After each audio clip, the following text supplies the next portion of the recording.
was carefully crafted to 22.2% inflation rates as of April this year. What does that say about where we are as a country? I think Nigeria has resorted to being resilient. Before you call a police station, before they even leave, they'll take permission from. I don't think there's really anything on ground to improve. The struggle with ASU strike. The Minister of Education volunteered and said, give me 2 weeks. It was a lie.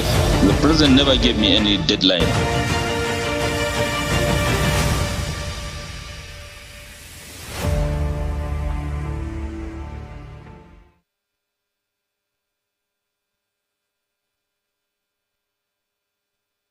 And it is Global Morning on Global Television, reaching you live and direct from the nation's capital, Abuja, Nigeria.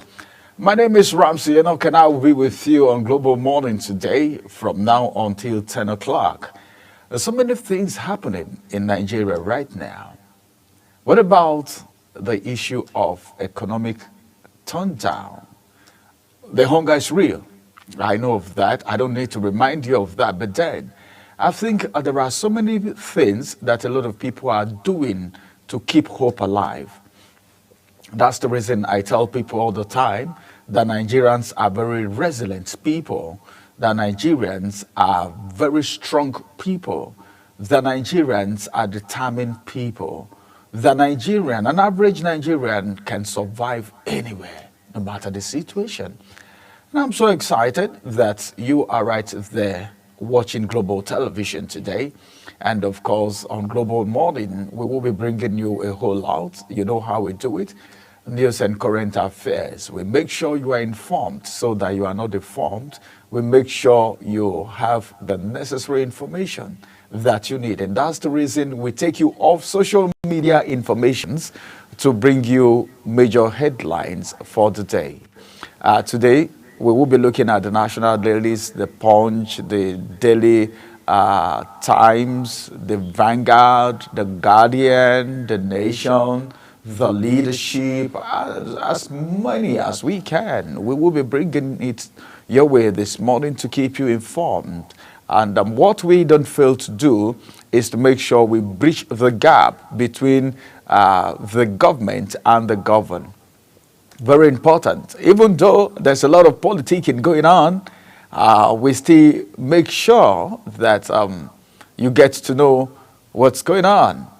From the National Assembly to the House of Representatives, to your governors, to the local government council, to the agencies, the parastatals. Everywhere we make sure we bring you the necessary information. And you don't need to panic, because the president has told us that there is going to be light at the end of the tunnel, and we are still waiting as work is being done, work is on the way. How is the situation, the security situation in your environment? I don't want to say state anymore, because that of the state, I think, I don't know, but I'm beginning to wonder somehow. Is it that this banditry has come to stay? God forbid. God forbid. It's going to go. It's going to be erased completely, right? And that's the desire of every average Nigerian. You should be able to move from one location to the other. In the Constitution, it's been said that there is freedom of movement. And of course, that freedom of movement has even made some people to travel to locations where they are not supposed to live, and they go live there, and they now constitute nuisance. They become terror to the people in that community. Take Akpa, for instance, in Benue State, where we have some herders come to live. And you see, sometimes you can't finish thinking about it, because these herders even get married to people in that community, all right? And you hear something like, it's we, all right? It's we. he's our in-law and all of that. And that was how the integration happened. But it's so amazing that people with whom you've lived together for several years, you wake up all of a sudden and you collaborate or connive with people from your own end, and you begin to kill those people. It's not good at all. And all of this started because of the freedom of movement and association and all of that. They go to live everywhere. You see them moving everywhere. Even in FCT right now, don't be surprised that you get to some areas and you see cattle rearers moving even on the street. The open grazing bill, I don't know, but then I could remember some states actually said, well, we don't want open grazing. There should be ranching. But then a lot of people didn't accept that, especially the headers. And that's the reason we have a lot of crisis today. It's part of the reason.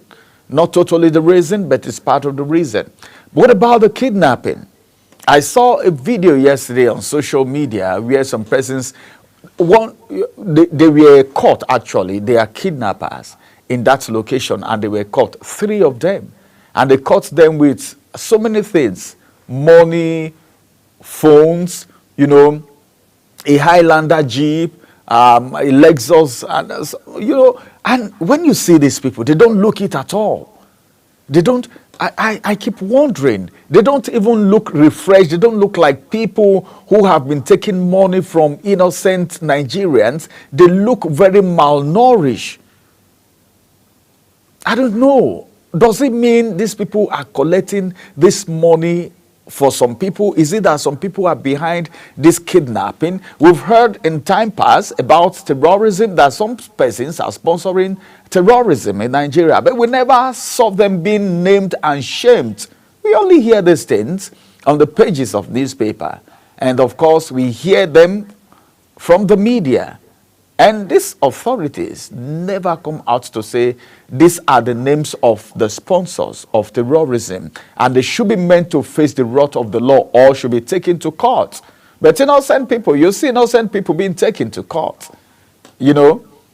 But then people who are constituting nuisance, who are becoming threats to the society, to Nigeria as a nation, and some of them are walking freely. That's not the best way to go. I think our security operatives are doing a great job. It's not easy. If you think it's easy, I want to tell you it's not easy. But then, because of their professionalism and their training, they are able to do their best. Coupled with the prayers of imams, pastors, and Nigerians. But we just want to trust God that one day all of this will become a thing of the past in Nigeria here. I know.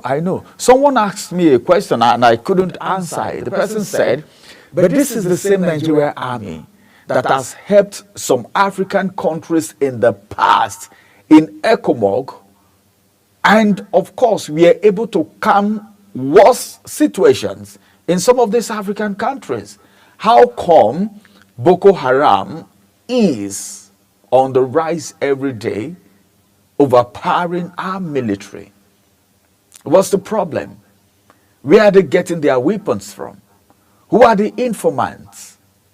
What happened to our intelligence gatherings, intelligent informations, intelligent setup? Well, there are a lot of questions that Nigerians ask us on a daily basis that sometimes you don't have the answer to these questions because they look at you as the bridge between them and, of course, the government and everything happening. I think some persons believe that the media, those of us in the media, know everything. All right? But then we are also trying to ask the relevant authorities to at least come up with some level of orientation so that the people can know. Thank you. So many thanks to people who bring up tips when you're traveling, where to stop, where not to stop. If you see someone throw an egg on your windscreen. Don't use your wiper to clean it because it's going to cover your screen and you won't see again, and all of that. All their tricks. If you see a baby crying on the road, don't stop, just go away.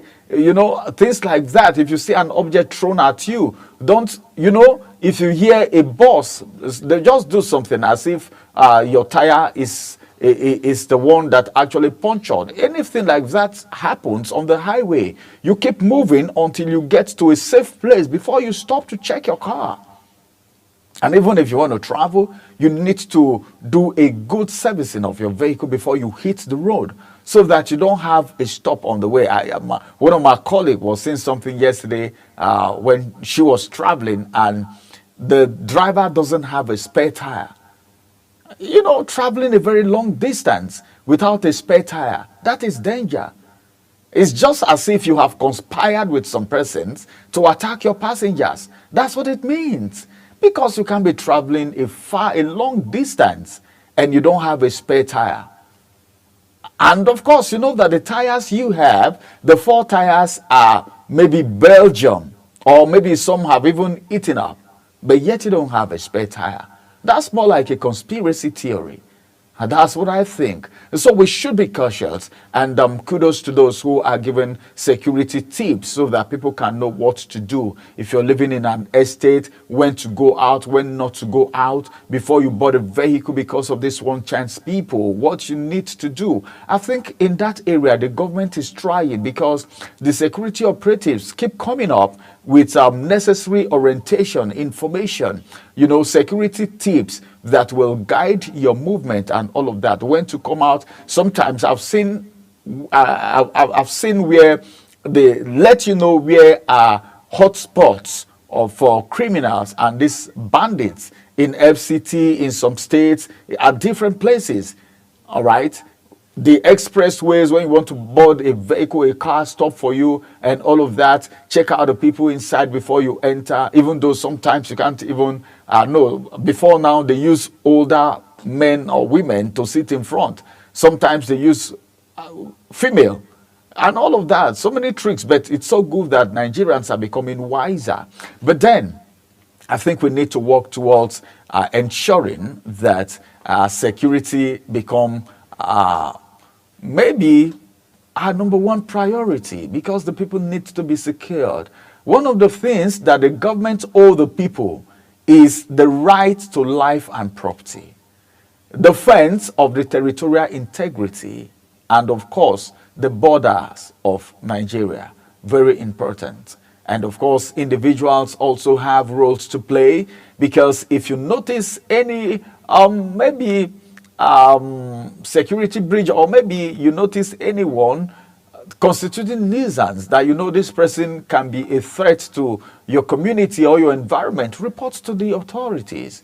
The right thing will be done. All right, having said that, very important, the activities of scavengers in Nigeria is becoming something else. These people that move around to say, dustbin, condemn, you know what they do. Some of them are informants.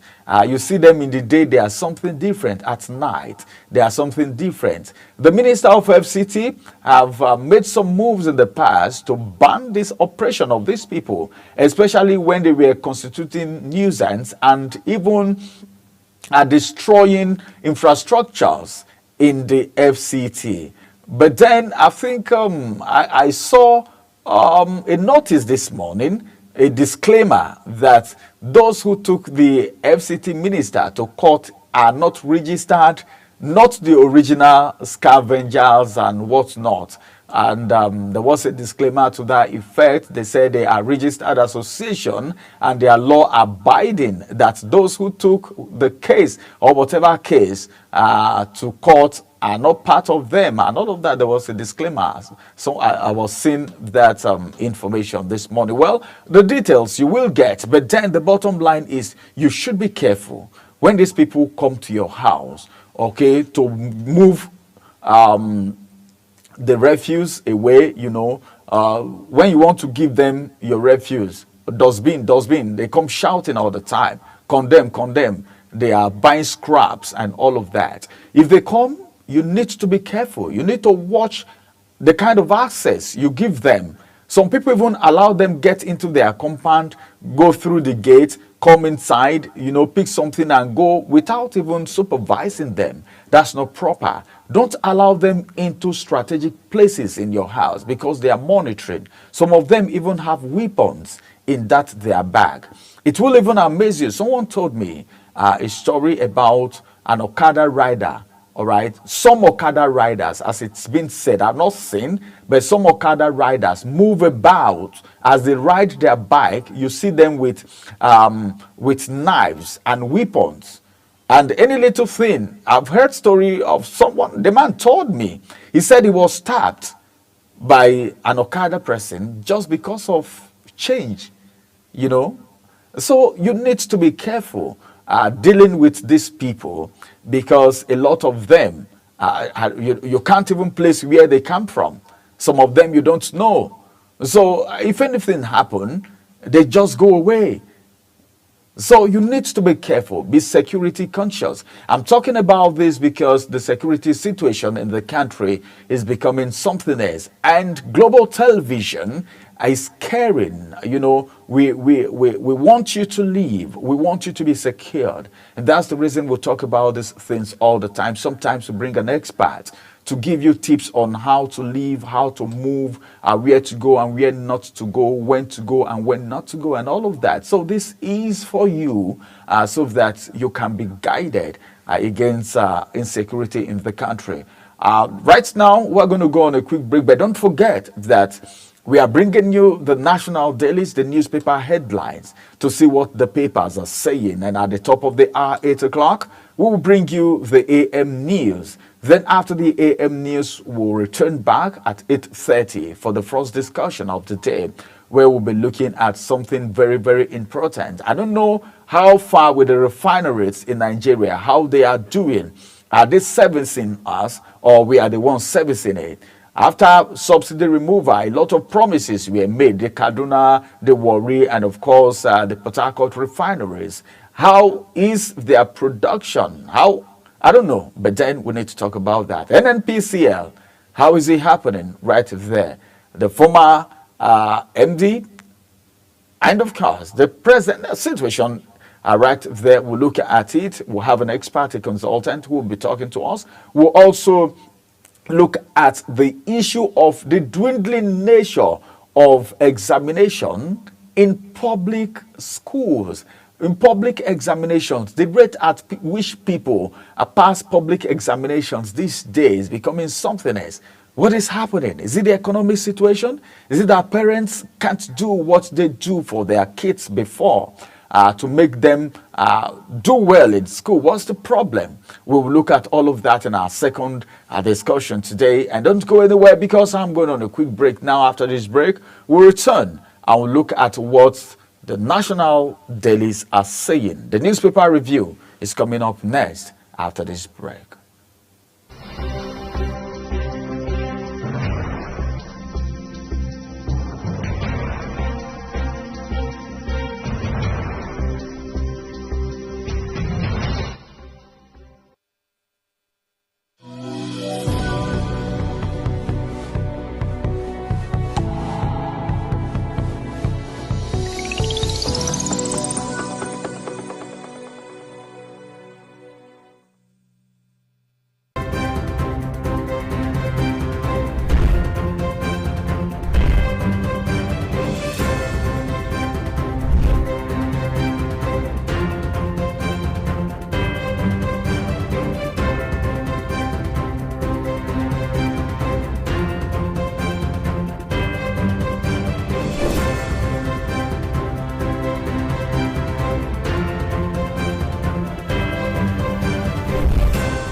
Global Morning is your top morning show here on Global Television. We bring you fresh news updates daily while delving into a variety of current affairs and topics. A Global Morning aims to deliver newspaper reviews, the latest news with experts on key global issues.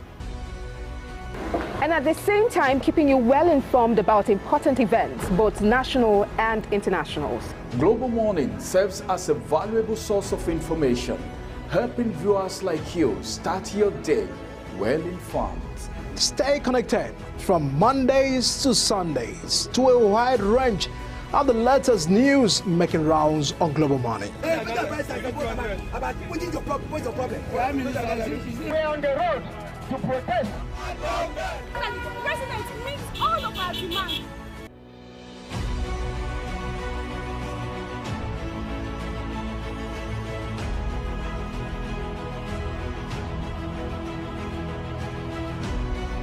This is Global Morning.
Welcome back from that break. It is still Global Morning, and this time for us to take you through the national dailies for the day, beginning from the Vanguard newspaper.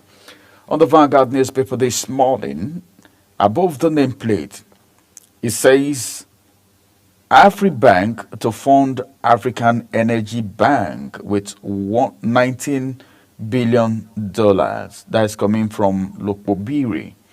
Then to the right-hand side, the left-hand side of the Vanguard, above the nameplate, a very dark man regains freedom after 5 days in EFCC detention. Details you can find on page 7. The factions. One-party state will lead to anarchy. This is coming from the former president of the Federal Republic of Nigeria. Of course, one-party system will lead to anarchy. It means a particular set of people will be in charge. All right? If you don't belong to that party, there is no way for you, all right, in governance. And the former president of the Federal Republic of Nigeria, in the person of President Goodluck Jonathan, has said, well, this will lead to anarchy. And we don't want anarchy in Nigeria. I don't think anybody would want anarchy in Nigeria. But then, why are people speculating that there might be a one-party system in Nigeria, looking at the rate of defection? The way people are moving from their own party to the All Progressive Congress, the APC, the ruling party, is amazing. And there is a speculation that many more will still join the APC. But then, I don't think there can be one party system, because they might be leading, they might be the ones, all right, to win particular elections. But then, just having that party, but what does it mean? If they win the major positions and all of that, it means it's an indirect one-party system, looking at the way people are moving there. But remember, there is a coalition, the People's Democratic Party, a part of them, and of course SDP, and of course NNPP, and a whole lot of other persons are trying to form a coalition. That coalition, we pray, it's able to give the people's, the All Progressive Congress a run for their money. This is Jonathan talking right here, that one-party system will lead to anarchy. And of course, we also have this one, details you can find on page 8 of the Vanguard newspaper. This one says, Governor Alia alleges plot to destabilize Benue, remove him from office. Who is plotting that? Who are those plotting it? You can find out on page 13. But of what necessity is it for you to move a sitting governor from office? What we know and what is expected is election has come and gone, all right, and Governor Alia has emerged. All he needs right now is a support from the big guns in Benue State and even at the North Central, all right? All he needs is support. Let it be all about the people and not individual. The problem we have is that Nigeria and some politicians are never satisfied. They are never satisfied. And it's bad. It's not a good one at all. So what we should be thinking about is good governance and not politics all the time. We don't need to play politics with everything. Look at the number of people that have been suffering in Benue State. You just sit down and ask, what does Benue State have? Benue State is being known as the food basket of the nation. But right now, as we speak, are they still the food basket of the nation when people can't go to farm? This is the farming season. But how many people go to farm? How many are on the farm? Because of the fear of herdsmen. People don't go to farm anymore. If you get to Kasinala now, can you get yam, good yams? These are the problems. So I don't know.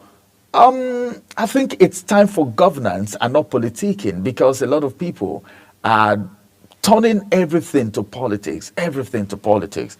This is Father Alia crying out right here, saying there is a plot to destabilize Benue State, and the plot is tilted towards removing him from office. I don't know on what ground, I don't know. But then I think every good thinking Nigerian, everyone who is patriotic, everyone who has human feeling, looking at what is happening in Benue State, should, by all means, contribute to how Benue State will be secured, how people can go back to farm again, how people can travel the road without fear of attack by some headsmen, hoodlums, kidnappers, and all that. Not time to make the state ungovernable. No, that's not the best. Remember, Benue State needs to get back to what they are known for as the food basket of the nation. All right, that's on the Vanguard newspaper. Details you can find on page 13. Now to the big story, which is the star story on the Vanguard newspaper, and it says the federal government faults reps differs with Senate over security summit. So many riders to that story. And the first rider say equip local volunteers to confront Boko Haram. Ndume tells federal government and military. Police recovered large cache of ammunition in Jos. Says unpredictable tactics helping terrorism. Another one says federal government adopts new strategy in war against terrorism. This is coming from NSA, the National Security Advisor to the President. This one says urge media to deny terrorists, bandits, publicity. How? I think, I don't know. But then that's what this person is saying. More headlines from the Vanguard newspaper this morning. Silence as a silent killer. How stigma hampers mental health struggle. The details you can find on page 14 and 15. This one say Egypt's 2025 Flying Eagles reach quarter-finals after 2-2 draw with Kenya. That's the good news. Labour Party moves against Abure, sets up disciplinary panel. This one says, one writer to that story, as Abure's faction suspends Oti, Kingibe, and others. Then finally, from the Vanguard newspaper, local councils, wards must transform to centers of inclusive development. This is coming from Bagudu, and the details of that you can find on page 8 of the Vanguard newspaper. All right, let's go on a quick break. After this break, we'll return and we'll bring you the rest of the papers. Stay with us.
You're welcome back. It is still the national dailies.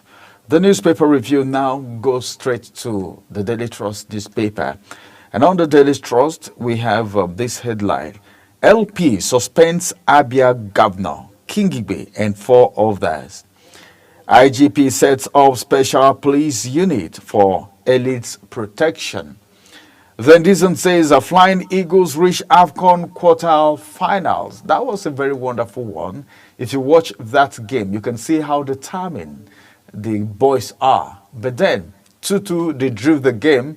At a point, you will think it was going to be something else. But then, the bottom line is the qualifying for the quarterfinals. Now, to the big story. Jonathan still speaking right here. He says, one-party state dangerous for Nigeria. That's Jonathan, the former president of the Federal Republic of Nigeria. Insecurity Minister, National Assembly differ. Right? This one says apprentice impregnates boss daughter, 9 others in 5 months. 20. That's on page 21. I wonder where that strength is coming from in this economy. The Senate retains 7.5% VAT. OK's Tax Appeal Tribunal. All right. Then finally, from here, soldiers, insurgents die in battle over Borno community. All right. That's the headlines from the Daily Trust newspaper. From the Daily Trust, let's look at the Nigerian News Direct. On the Nigerian News Direct, Labour Party crisis is the kicker. Abure-led faction suspends OT. Kingibe orders over alleged anti-party activities.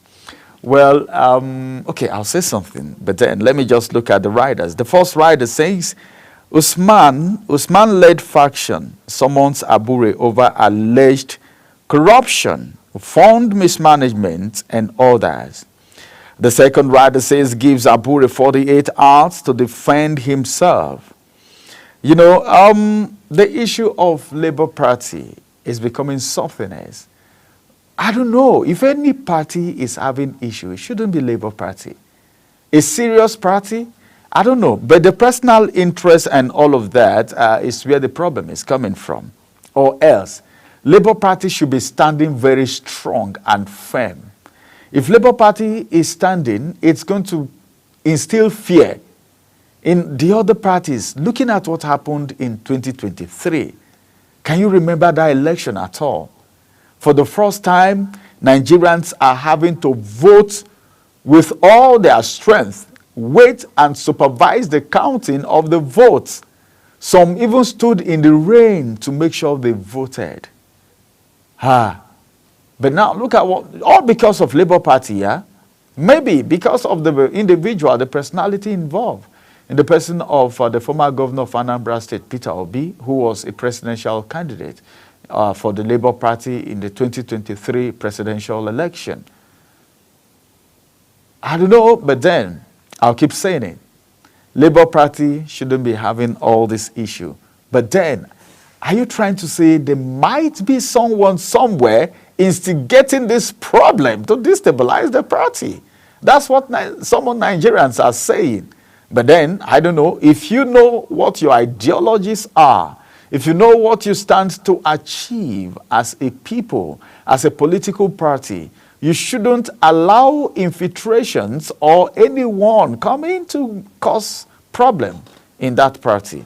So if anyone is trying to be a problem, just let the person go and continue with your ideology. I think that's what it means, because like President Jonathan has said, the one-party system might not be favorable for Nigeria as a country. And President Jonathan said, it's going to lead to anarchy, which is not the best. All right. More still coming from the Nigerian News Direct. Sanwo-Olu launches 10 billion naira MSME access fund to boost local production, initiate 10,000 jobs. Details you can find on page 2 Pastor Adeboye, PFN leaders visit Jos amid security concern. Details you can find on page 3. These clergies are doing so much. I could remember when some of them traveled to Maiduguri during the flood with relief materials, especially the pastor of Dunamis International Gospel Center, and he has visited a lot of other places too. And same way, we've had imams also doing the same thing. That's the kind of things that we want. Unity in diversity. You know, it's very important because the life of the people is superior to everything. It shouldn't be all about tribe, all about religion all the time, but how to build and develop Nigeria as a nation. A Senate passes 2 key tax reform bills, retain VAT at 7.5%. Details read on page 8. Federal government signs $158 million financing pact for Northern Nigerian Value Chain Program. That's it on the News Direct. Nigerian News Direct has those stories. Of course, moving from the Nigerian News Direct, let's see where the leadership will be leading us this morning, where we have the big stories saying falsehood merchants behind GMO controversy. Details on page 4, and that's coming from experts. Some writers to that story declare teller maize, others safe for consumption. Another one says technology, innovation, best solution to food insecurity. Then this writer says Nigeria can save 900 billion naira yearly with teller maize. ABU professor is the one saying that. Do you know what teller maize is? If you don't know, pick a copy of the Leadership newspaper and go straight to page 4. You will see what it is. And then this one says, President submits 1.78 trillion naira FCT 2025 budget to reps. All right, 40 years after, DSS remove Arogundade's name from watch list. 40 years after. All right. Tinubu mandates NIN authentication in MDAs. A drama as Nnamdi Kanu disowned counsel in court. Details on page 3. CSOs petition reps over 6 billion naira police uniform contract. Details on page 6. We are tackling root causes of insecurity. NEDC is the one saying that.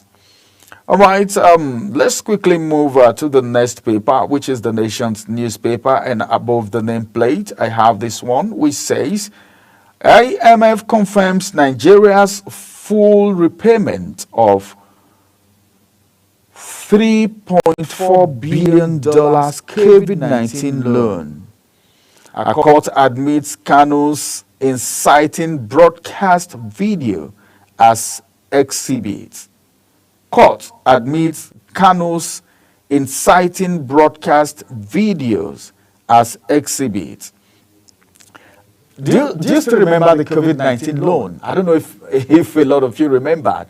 When some people got 5 million, some people got 500, some people got 45,000.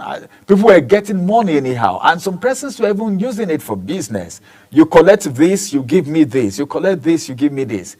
Now the payday has come.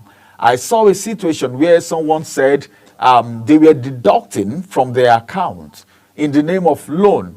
I think an account and BVN was actually connected to that loan that people got during the COVID-19.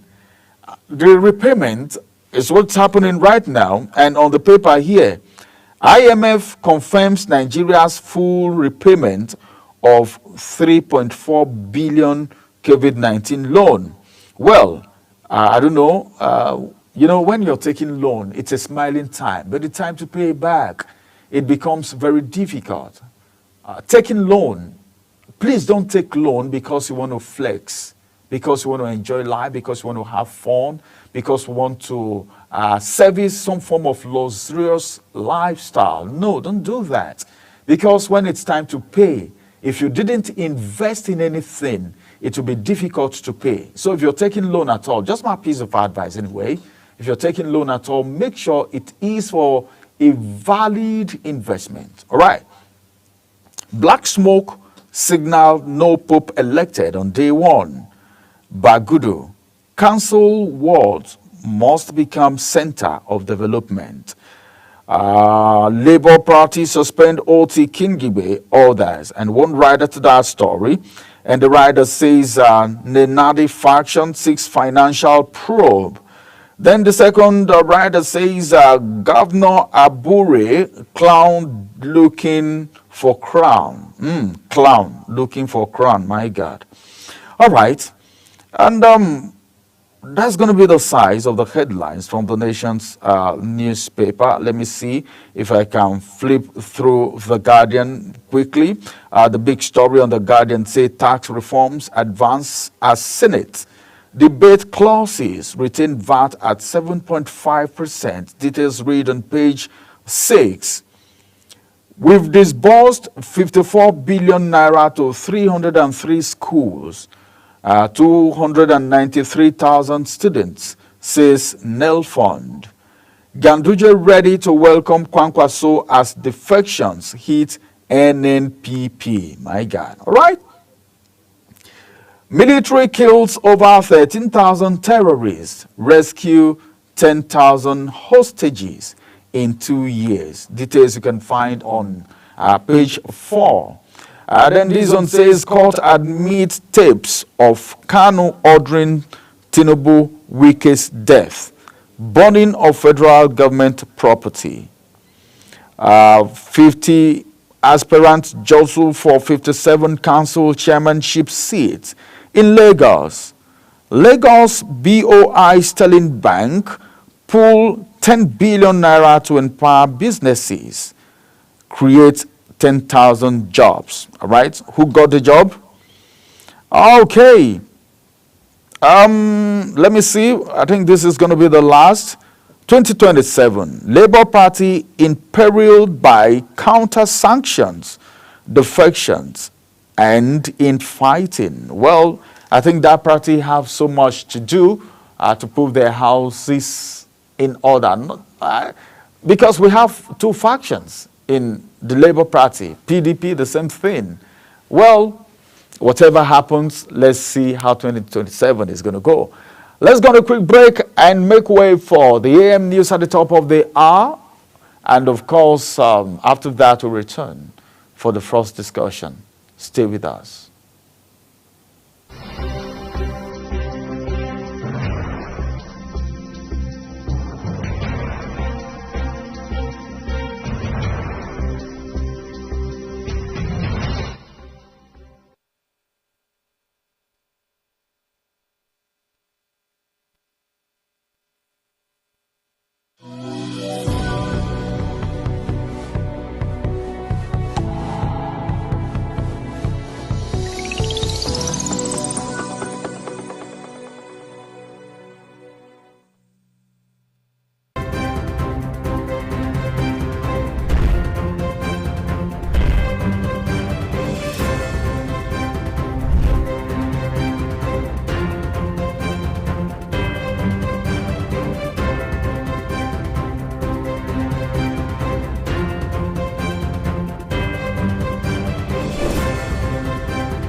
Global Morning is your top morning show here on Global Television. We bring you fresh news updates daily while delving into a variety of current affairs and topics. Global Morning aims to deliver newspaper reviews and latest news with experts on key global issues. And at the same time, keeping you well informed about important events, both national and international. Global Morning serves as a valuable source of information, helping viewers like you start your day well informed. Stay connected from Mondays to Sundays to a wide range of the latest news making rounds on Global Morning. We're on the road to protest. The president meets all of our demands.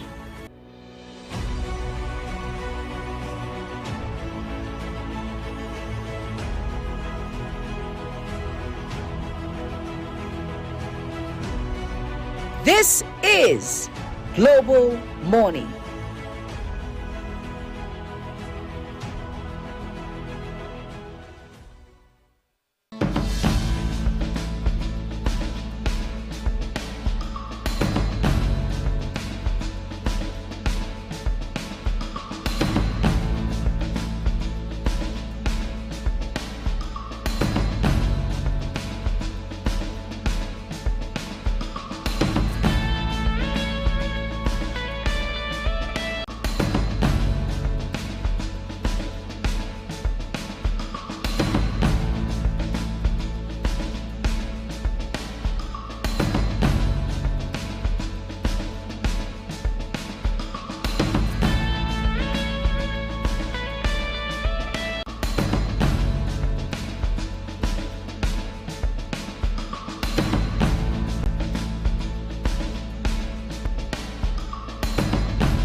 disbursing upkeep of 20,000 naira.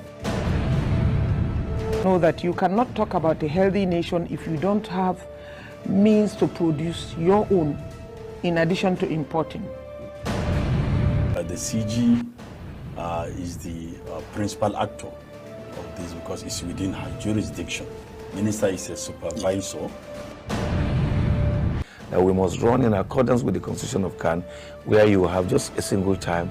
The human factor, you have the infrastructural factor, then you have the mechanical factors. The Senate, with all due respect, they were so hasty in passing that judgment. The statement I'm about to make is we're not even aware. That is the future. You have to be aware before you can begin to be prepared.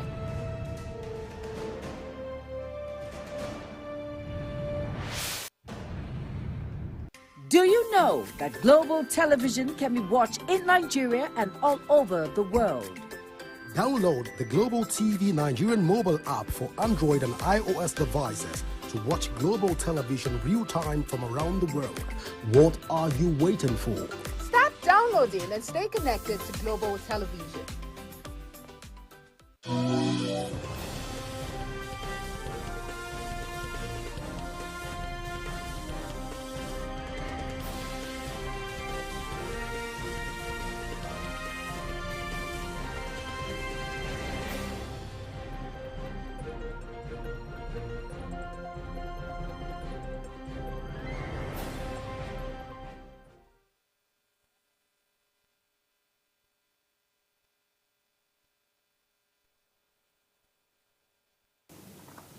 On Global TV AM News, Senate to pass Tinubu's tax bill today. In business, Gencos demands date to meet Tinubu over 4.7 trillion naira debt. On the foreign scene, negotiator says U.S. healthy ceasefire deal does not include Israel. And in sports, Xabi Alonso ready to sign Super Eagles striker for Real Madrid. Hello and welcome to all our viewers in Nigeria and around the world to AM News on Global Television, coming to you live from the nation's capital, Abuja. I am Priscilla Obasi. A quick reminder that Global Television is on DSTV channel 365 and Star Times channel 276. You can download the Global TV Nigerian app for Android and iOS devices to keep track of our broadcasts. The leadership of the Nigerian Senate says it has scheduled President Bola Tinubu tax reform bill to proper scrutiny and debate, noting that the executive proposal will be deliberated on today. The delay in the passage of the bill had raised concerns, especially after the House of Representatives approved them 2 weeks ago, putting pressure on the Red Chamber. The four bills, Nigerian Tax Bill, Tax Administration Bill, Revenue Tax Bill Board, and Nigerian Revenue Service Establishment Bill, were forwarded by the President 6 months ago as part of efforts to reform the country's fiscal policies and boost revenue generation. Senator representing Kano South, Ismaila Kawu, has defected from the New Nigerian People's Party, NNPP, to ruling All Progressives Congress, APC. The letter of his defection was read by the President of the Senate, Godswill Akpabio, during plenary. Ramsey Enokabo has the details. President of the Senate, Godswill Akpabio, congratulated Kawu for taking the decision to join the ruling party, describing the move as a bold and brilliant step. Akpabio also encouraged his colleagues from other political parties to join the APC to move the country forward in the interest of Nigerians. My decision to bid goodbye to the NNPP is anchored on compelling and undeniable developments within the party, which have rendered the party severely divided and dysfunctional. Over the past months, I have observed a growing number of litigations that have practically torn the party apart. Therefore, in the spirit of democratic accountability and in line with my constitutional right, I have moved to the All Progressives Congress. Raising a point of order, Senator Kawu says the reason for his defection includes numerous court cases plaguing the party, thereby creating division among members. 3 cogent regions, which I want, and I am sending it to true lovers of democracy, more particularly my constituents. It is a constitutional representation. I am representing people, and they are looking up to me to bring something better and to do something better. 3 areas. So all politics is local. As we start this work here in June 2003, I have almost 5 motions, which to do with the interest of Kano people, Nigeria, and of course my constituents. Kawu called on the Senate President to ensure the notification is entered into the Senate's record for necessary legislative action. Ramsey Enoch Agbo reporting for Global TV News. The Labour Party has launched a disciplinary investigation into former National Chairman Julius Abure as part of sweeping reforms following a Supreme Court ruling that upheld his removal from office. A newly constituted disciplinary committee chaired by Senator Ireti Kingibe has been tasked with investigating serious allegations against Abure, including corruption, forgery, perjury, and criminal conspiracy. Samuel Odi completes the story. Wife of the President, Senator Oluremi Tinubu, has commissioned a 100-bed mother and child care in Awo Omama, Oru East local government area of Imo State. Represented by the wife of the President, Hajia Nana Shetima, the First Lady visits in part of federal government's drive to improve maternal and child care health on the Sustainable Development Goal Program. Amarachi Ibe reports. The First Lady of Nigeria, Senator Oluremi Tinubu, continues to champion the welfare of women and children across the country. In Imo State, her name now graces a new 100-bed mother and child center, built in Awam Mama under the SDG initiative. Representing the First Lady at the commissioning was Hajia Nana Shetima, wife of the Vice President, who emphasized the center's importance in addressing maternal and child health challenges in rural communities. We must continue to emphasize the vital importance of maternal health care in building a healthier society. I therefore urge our women and members of this community to take this advantage of the services available at this mother and child center. I also charge you to take ownership of this center. It is for your benefits and the welfare of your children. Speaking at the event, Imo State Governor Hope Uzodinma says the naming of the center after the First Lady is a tribute to her tireless service to women and vulnerable groups nationwide. He added that the facility aligns with ongoing state-led health reforms, including the renovation of 305 primary health centers in collaboration with the World Bank, deployment of mobile clinic, and revitalization of general hospitals and teaching institutions across Imo State. Our administration is deeply committed to reducing maternal and child mortality linked to inadequate facilities and healthcare assets. This new hospital directly supports that mission and expands the reach of modern healthcare in our state. Having personally visited the site ahead of this event, I can attest that this hospital was delivered to specification, equipped with modern medical technology, and ready to serve.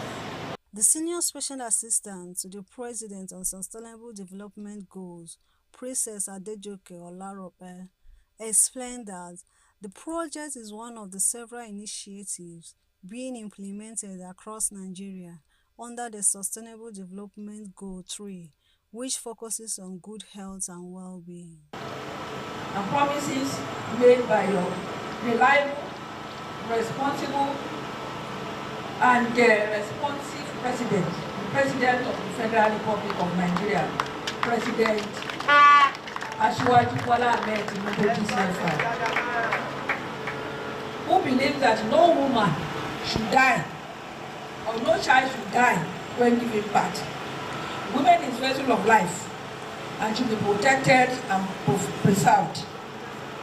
With the commissioning of the Senator Oluremi Tinubu Mother and Child Center, Our Mama becomes a critical part of Imo's growing health infrastructure dedicated to safe motherhood and child survival. From Our Mama in Oru East Local Government Area, Amarachi Ibe, reporting for Global TV News. Meanwhile, the House of Representatives have directed the Committee on Health Care Services to work with the Federal Ministry of Health and other relevant agencies to create a framework for subsidizing cancer treatment and drugs in Nigeria. They also called for more treatment centers, additional radiation therapy machines, and free nationwide cancer screening programs. Uyi Abomifwebe completes the story. The House of Representatives have passed a second reading to a bill seeking to amend the Agricultural Research Council of Nigeria Act. The amendment aims to expand the Council's mandate by establishing specialized training institutions across the country to boost agricultural productivity and ensure innovation reaches rural areas. Leading the debate on its general principle at plenary, Kalu emphasized that agriculture remains a vital part of Nigeria's economy, contributing significantly to rural development, job creation, food security, and national GDP. Moving on, the Benue State government has condemned the act of what it describes as a calculated campaign of sponsored protest and misinformation allegedly aimed at destabilizing the state and discrediting the administration of Governor Hyacinth Alia. Addressing the media, the chief press secretary to the governor, Teso Kakula, said the recent protests held in Abuja, supposedly in the interest of Benue citizens, were orchestrated by disgruntled political actors with the aim of manipulating public opinion and triggering a state of emergency. Correspondent Felicity Ndere has the details. Chief Press Secretary to the Governor of Benue State, Sir Teson Kula, accused the organizers of attempting to weaponize the legal profession, alleging that ex-convicts were paraded as lawyers and while unregistered groups submitted false and offensive petition to the National Assembly. He described the action as a direct assault on the integrity of the legal system and called on the Nigerian Bar Association to act swiftly against impersonators and unethical practices. These demonstrations are not organic expressions of public sentiments, but rather calculated attempts by disgruntled elements to settle personal scores and advance a malicious agenda. These individuals, driven by a desperate desire to paint Benue in the worst possible light, appear to believe that by doing so, they can somehow force the hand of President Ahmed Tinubu to declare a state of emergency in Benue State. This misguided notion stems from a deep-seated aversion to positive change and a yearning for a return to a discredited status quo. Their ultimate goal, it seems, is to create an environment of chaos and instability, allowing them to exploit the situation for their own selfish gains as usual. They are driven by desperate desire to remove Governor Hyacinth Alia from office, but they will not succeed. The people of Benue State are united in their support for their governor. Reaffirming the government's commitment to peace, development, and good governance, Kula stressed that no amount of propaganda will deviate the administration's vision for a better Benue. The traditional ruler of Karshi Chiefdom in Abuja, His Royal Highness Alhaji Ismaila Muhammad, has called for urgent constitutional reforms to grant the Federal Capital Territory FCT greater senatorial representation and additional area councils. He argued that despite FCT's large population and vast landmass, its political representation remains minimal and inadequate. The monarch made the call in Abuja during the inauguration of a radio and television studio, a new digital broadcasting platform set up to promote civic engagement, democracy, and human rights. Retired military generals have again called on the federal government to urgently equip the Nigerian armed forces amidst growing concerns over resurgence of terrorist attacks and killings in the northeast. This comes as the House of Representatives expressed deep concern over a recent deadly attack on military facility in Giwa, Borno State, describing the incident as a glaring indicator that Boko Haram insurgents are better armed than the military. During the plenary, the lawmakers lamented the gradual return of terrorist group and the loss of lives in recent times in Borno and neighboring Yobe states. The United Nations Development Programme, UNDP, and the Director General of the Northwest Governors Forum is collaborating with the state government to work out a framework that will promote peace and stability in the northwestern region of Nigeria. The Director General of the Northwest Governors Forum, Mariam Yahaya, and the representatives of the United Nations Development Programme, Kadaria Ahmed, made a courtesy visit to the governor of Zamfara State, Lawal Dauda, to further brainstorm on how to address the insecurity situation in the region. Kabir Hassan completes the story. The Northwest Forum has been plagued with several development challenges such as banditry, out-of-school children roaming the street, youth unemployment, poverty, and battered economy, among others. The visit to Gusau, the Zamfara state capital, by the leadership of the UNDP and the Director General of the Northwest Governors Forum, is part of the ongoing effort to implement resolutions reached at the last year's Regional Summit on Peace and Development. The Director General Northwest Governors Forum says the focus of the meeting is to establish a Northwest Peace and Development Forum that will serve as a unifying platform to address the challenges confronting the region. Also remember that you said what you wanted is a framework that will facilitate the development of a long-lasting intra- and interstate government structure that will strengthen regional stability, promote economic prosperity and opportunity, and provide social protection for your citizens. This is a very laudable initiative. You also wanted this framework to serve as an entry point for federal and international actors, including from within the UN system, to support the insecurity and development issues facing the Northwest. Like our DG said, we are very pleased to say that we have started this important work, and Zamfara State is the 5th state that we visited in trying to do this. What we believe is that securing the Northwest, ushering peace, development, and prosperity requires trust and partnerships among stakeholders. Also speaking during the visit, UNDP team lead Kadria Ahmad highlighted the importance of regional cooperation in achieving long-term stability. She explained that the collaboration seeks to boost economic prosperity, social development, and security across the Northwest. So far, so good, I must say. We've been filled with our team, and we have been able to get a lot of feedback from traditional rulers, community members, religious leaders, farmers, and different groups, women, market women, and all of that. And we would like, with your support, Your Excellency, to have a similar engagement with a few commissioners here present. Mostly, we might even have to take all of them, because what we have realized so far from all our engagements is that this framework is all-encompassing across all sectors. But primarily, we would like to have an engagement with the commissioners of budget and planning, human affairs, youth, home and internal security, and agriculture, yes, as well.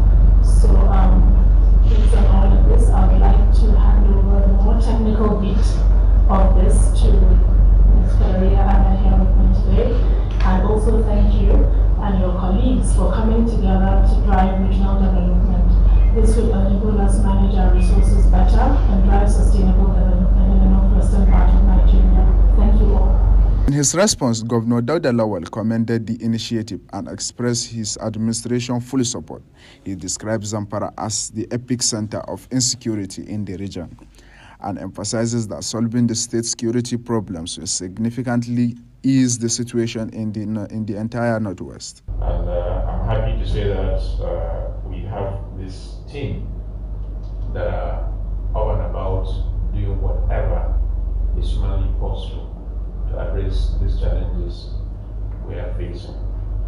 And I keep saying Zamfara is key to success of whatever we do here.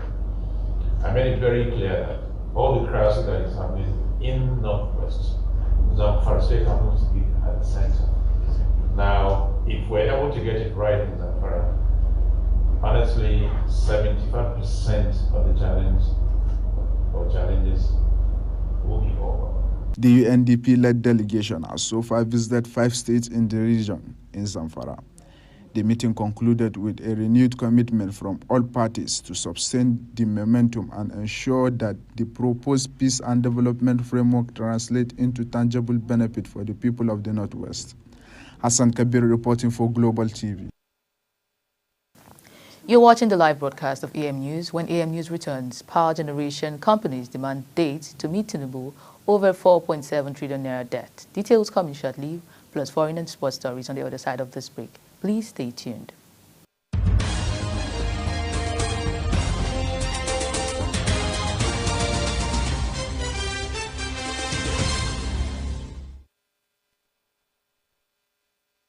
Welcome back. Now in business news, electricity generation companies want President Bola Tinubu to hasten the plan of meeting with firms over 4.7 trillion naira power sector debt to GenCos.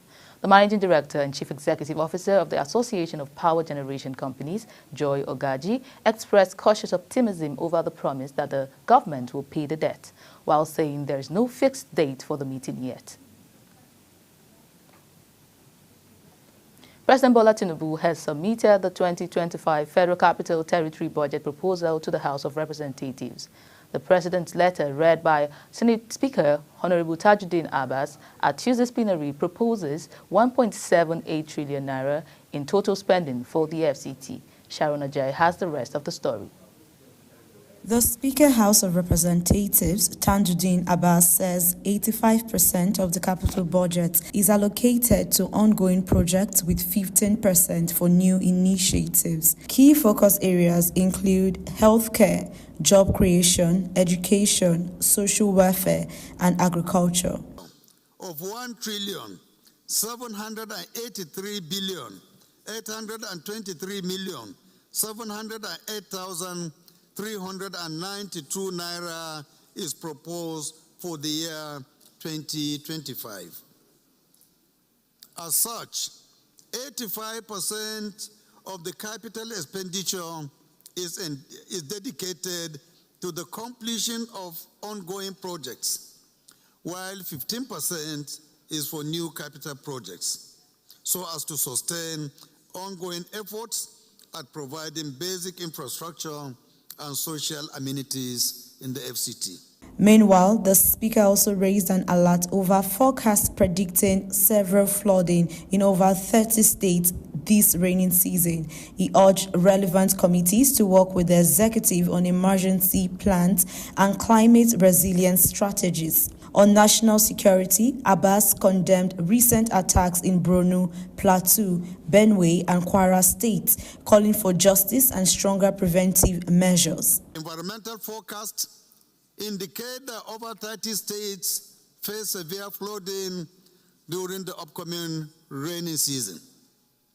In anticipation, I call on all relevant committees of the House to work with the executive branch to review the country's emergency preparedness, propose mitigation strategies, and provide oversight over legislative frameworks on disaster risk management and climate resilience. The House resumed sitting Tuesday after a 5-week recess. Sharon Ajay reporting for Global TV News. The Federal Executive Council, FEC, has approved the sweeping portfolio infrastructure and ecological projects across the country. It has also approved the rescoping of key federal roads, new construction, and the rehabilitation of dams and irrigation schemes critical to national food security. Here is Kikelomo Okere's report. Briefing the State House correspondents at the end of the council meeting, presided over by President Bola Ahmed Tinubu at the council chamber presidential villa, the Minister of Works, Dave Umahi, gave a detailed account of the approval of a new road contract across 13 states. Umahi disclosed that the council approved the rescoping and variation of dualization projects covering the Akure Eta Ogbese, Iju Ekiti border to Ikere Ado Ekiti Road, spanning parts of Ondo State and Ekiti states. We say that 15 kilometers is being rescoped for a contract sum of 19.407, and that is a rescoping stroke variation of dualization of Akure Eta, Oburu, Iju Ekiti border to Ikere Ado Ekiti section 1. And that is in Ekiti State and spanning to Ondo State. That was approved. And then the second approval came from the rescoping and variation of the Sokoto that goes to Zamfara, goes to Katsina and Kaduna. It's a total of 375 kilometers dualized, and we inherited. The Permanent Secretary, Cabinet Affairs Office, Dr. Emanso Mombong, also outlined government interventions in ecological and agricultural infrastructure. This intervention will positively impact 30,000 farm families, 50,000 acres of arable agricultural land, and it would enable 3 annual farming cycles through irrigation, and this will also generate over 300,000 employment. Meanwhile, President Bola Ahmed Tinubu has sworn in 2 permanent secretaries in expanded Federal Executive Council meeting. The brief ceremony was conducted in one batch and anchored by Biodun Oladunjoyi, the Director of Media Office of the President. The President also sworn in the Chairman of the National Assembly Service Commission, Saviour Eyinkere, and 12 other commissioners. In a 2-segment council meeting, the Chairman of the National Assembly Service Commission, Eyinkere, and 12 others and members took their oath of office in a single batch before the President. Kike Lomo Okeri, Global Television News. Now on the foreign scene, India and Pakistan exchanged fire across the line of control between Indian and Pakistani-administered Kashmir after India launched Operation Sindoor. Pakistan says India's missile attack on Punjab province and Pakistan-administered Kashmir killed at least 8 people and wounded more than 35. Indian officials say at least 10 have been killed and more wounded in Indian-administered Kashmir due to Pakistani fire. India says it attacked hit terror training sites. Pakistan says mosques and civilians were struck, calling it an act of war and promising a robust response. In a related development, a cabinet minister says the UK is ready to support India and Pakistan to de-escalate tensions following an exchange of fire over Kashmir. Officials said at least 19 people have been killed and 38 wounded after India fired missiles across the border into Pakistani-controlled territory in at least 6 locations overnight. The escalation in the conflict between the 2 nuclear-armed powers follows last month's massacre of tourists in the Indian-controlled portion of Kashmir, and Pakistani forces were reported to have shelled India's controlled Kashmir. The Iran-aligned Houthis in Yemen, Houthi, says in ceasefire deal between a group and the United States does not include sparing Israel from operations, suggesting that shipping attacks that disrupted global trade will not come to a complete halt. President Trump announced that the U.S. will stop bombing the Iran-aligned Houthis in Yemen, saying the Iran-aligned group had agreed to stop interrupting important shipping lanes in the Middle East. Announced sports by Lucasen, manager Xabi Alonso is believed to be drawing up a transfer wish list as he prepares to join Real Madrid this summer. Alonso has included Super Eagles striker Victor Boniface among his possible targets. The former Spain midfielder is widely tipped to succeed Carlo Ancelotti at the Bernabeu next season. The 2 finalists for this year's Champions League will be determined by Wednesday night, as Inter Milan became the first team to book their spot following a gripping 4-3 win over Barcelona at the San Siro. Inter and Barca had played out an exciting 3-3 draw in Spain, and the return leg also ended 3-3 in Italy. As Global TV AM News comes to an end, let's take a look at the top stories. We told you the leadership of the Nigerian Senate says it has scheduled President Bola Tinubu's tax reform bill for proper scrutiny and debate, noting that the executive proposal will be deliberated on today. And in business, we told you electricity generation companies want President Bola Tinubu to hasten the plan of meeting with the firms over the 4.3 trillion naira power sector debt to GenCos. And on the foreign scene, the Iran-aligned Houthis in Yemen, Houthi, says a ceasefire deal between the group and the United States does not include sparing Israel from operations, suggesting that shipping attacks that disrupted global trade would not come to a complete halt. And in sports, the two finalists for the year's Champions League will be determined by Wednesday night. And that's it on Global TV's AM News. A quick reminder that Global TV is on DSTV channel 365 and Star Times channel 276. Kindly follow us across all social media platforms now showing on your screen using @GlobalTVNG. You can also download the Global TV Nigerian app for Android and iOS devices to keep track of our broadcast. I am Priscilla Obasi. Thank you for watching.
Global Morning is your top morning show here on Global Television. We bring you fresh news updates daily while delving into a variety of current affairs and topics.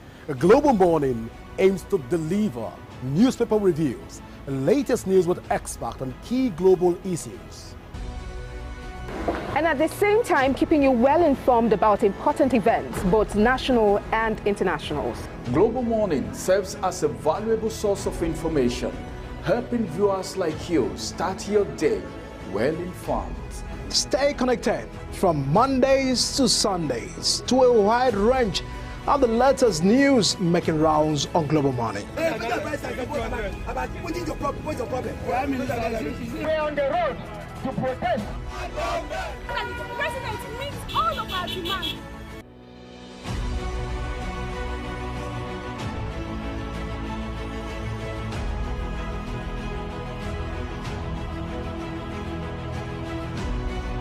This is Global Morning.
disbursing upkeep of 20,000 naira. Know that you cannot talk about a healthy nation if you don't have means to produce your own in addition to importing. The CG is the principal actor of this because it's within her jurisdiction. Minister is a supervisor. We must run in accordance with the Constitution of CAN, where you have just a single time. The human factor, you have the infrastructural factor, then you have the mechanical factors. The Senate, with all due respect, they were so hasty in passing that judgment. The statement I'm about to make is we're not even aware. That is the future. You have to be aware before you can begin to be prepared.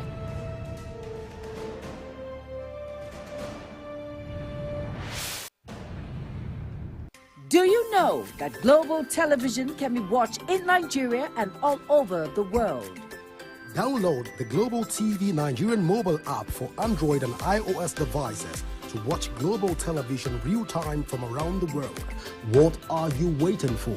Start downloading and stay connected to global television.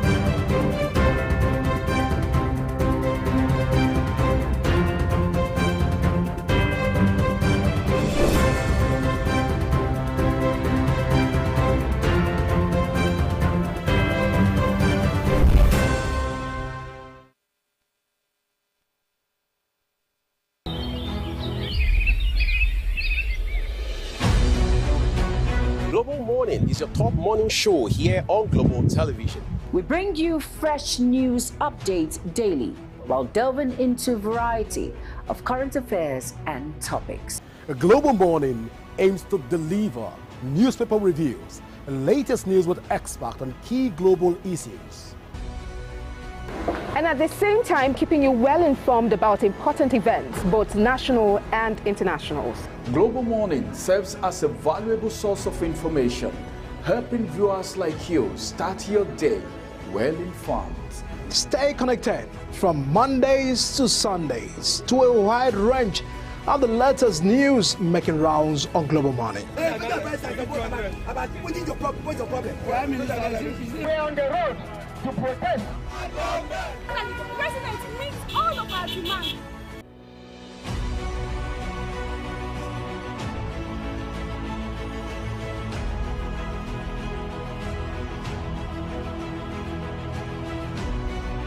This is Global Morning.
disbursing upkeep of 20,000 naira. Know that you cannot talk about a healthy nation if you don't have means to produce your own in addition to importing. The CG is the principal actor of this because it's within her jurisdiction. Minister is a supervisor. That we must run in accordance with the constitution of CAN, where you have just a single time. The human factor, you have the infrastructural factor, then you have the mechanical factors. The Senate, with all due respect, they were so hasty in passing that judgment. The statement I'm about to make is we're not even aware. That is the future. You have to be aware before you can begin to be prepared.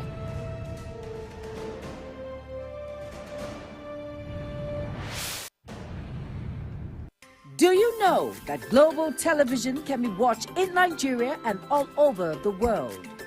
Download the Global TV Nigerian mobile app for Android and iOS devices to watch global television real-time from around the world.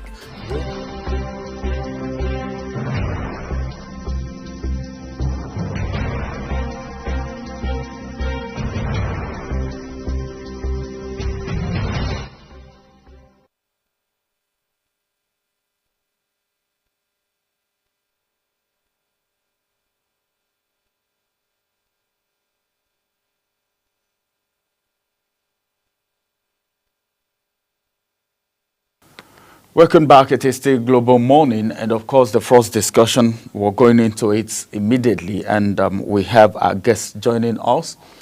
Dr. Wisdom Enang is going to be joining us as we look at the NNPC coming under fire after the flop of Warri Refinery. Well, so many things happening. Remember what we were told during the policy removal, the subsidy removal, and of course, until now, this is where we are. Let's quickly look at the situation. Dr. Wisdom will be speaking to us briefly about the situation. It's good to have you join us, Doc. Hi, thank you very much. Good morning. All right. Hi, thank you very much. Good morning. Okay. Looking at the Warri Refinery, not just Warri Refinery, but today we want to begin from there. NNPC coming under fire, okay, for the flop of Warri Refinery. What's on your mind right now? What's your thought? Yeah, I mean, definitely, I thought, that,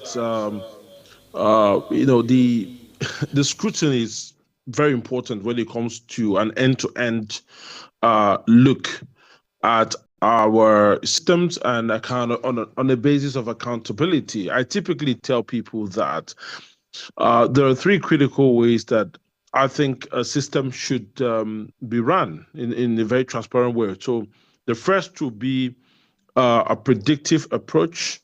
A predictive approach would be where you're obviously looking at systems to tell you beforehand that things may go south or there are exposures in your system. And then the preventive approach means that you're putting things in place to prevent those exposures. But then there is the respond and recover. When things go south, what are the lessons learned? What do we think we need to understand about the health of our barriers when it comes to preventing things going bad? Typically there are three barriers: the equipment barriers, the process barriers, and the people barriers. So the equipment would be talking about, what are the hardwares in place to prevent anything going wrong, like people taking advantage of the system. The process will be, what are the rules? What are the checks and balances? And then the people, which are the most important, will be the integrity of the system, the people that run the equipment and the process. So when you see things go wrong, I think we need to know, not for the sake of prosecution, what went wrong. Which of the barriers were compromised? How do we prevent these barriers from being compromised? And what do we do going forward? I mean, essentially, we need to know at the end of the day, is this even a business we need to be running as a country or as a national carrier for the country, or is it something we need to outsource? And what are the critical areas that we need to address if we need to look at this? And again, it's a lessons learned that can be carried over to other aspects of the nation's economy. Because if we're losing money and we're not getting value, definitely we need to know exactly what is going wrong.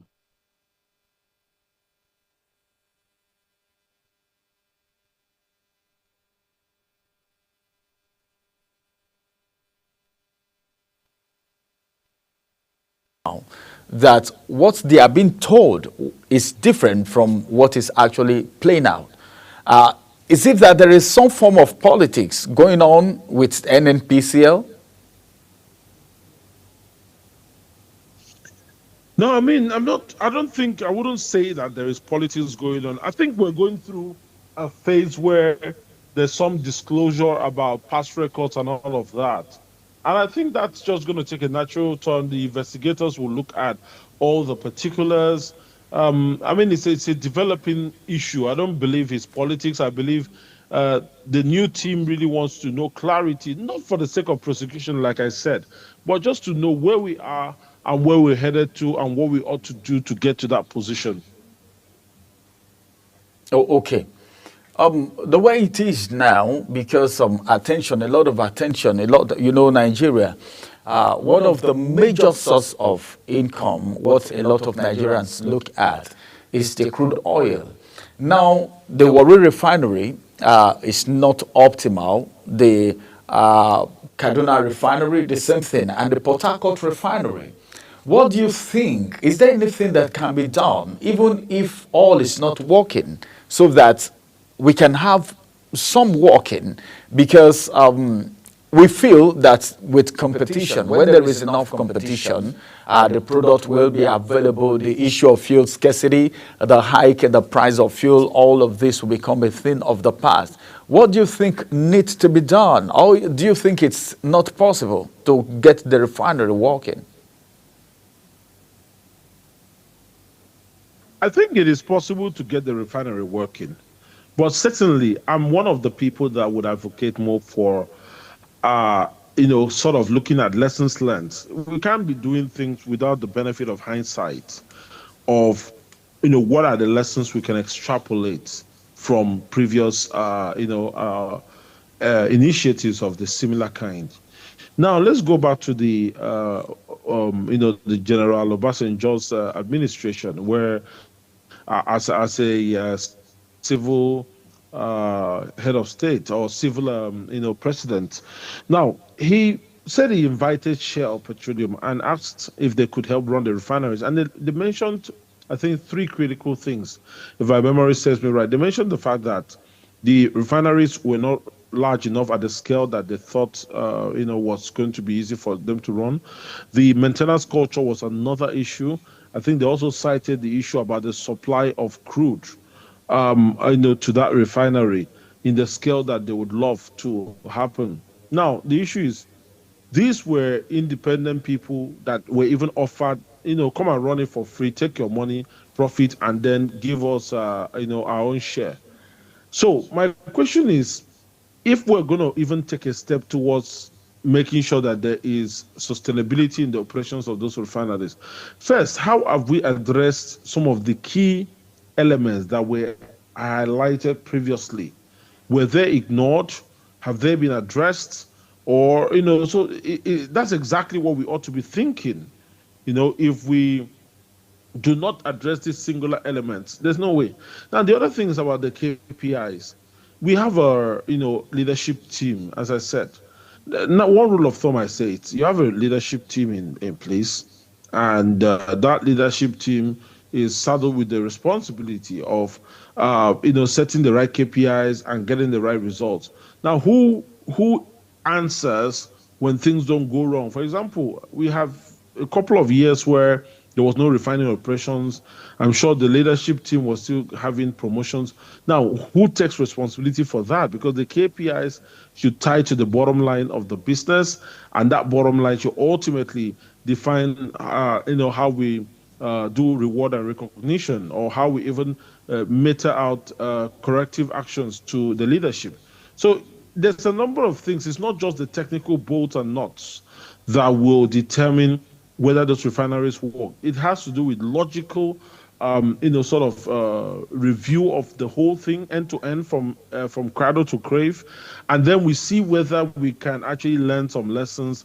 And again, the call may be, okay, run this refinery in this manner as NNPCL, or outsource the refinery and just let someone else go and take a stab at whatever they want to do with the refinery. Okay, thank you very much. Doctor, let's look at the things happening in NNPCL right now. Remember, now it's NNPCL, not the NNPC that we used to know. Right now, a lot of people are asking questions because of the recent overhauling of NNPCL, the change of leadership and all of that. Do you think that will be a good move in the right direction, or you feel there would have been need for continuity looking at the issue on ground?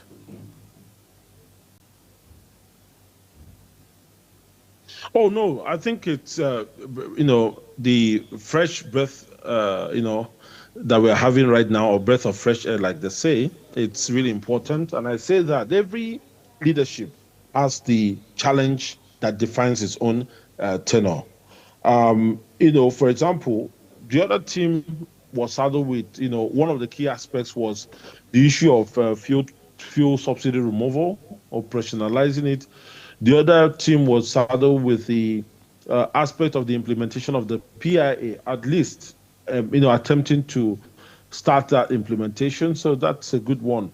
Well, here we have the need for us to go into an IPO, initial public offering, where the public are having to buy shares, where we'll now have to enhance the, the value of the company, and where we're going to need very, very top, what I would say, professionals that are actually, they work for the international IOCs. They understand how to get the results that they require. I mean, these guys have come in from a different angle, a very competitive angle.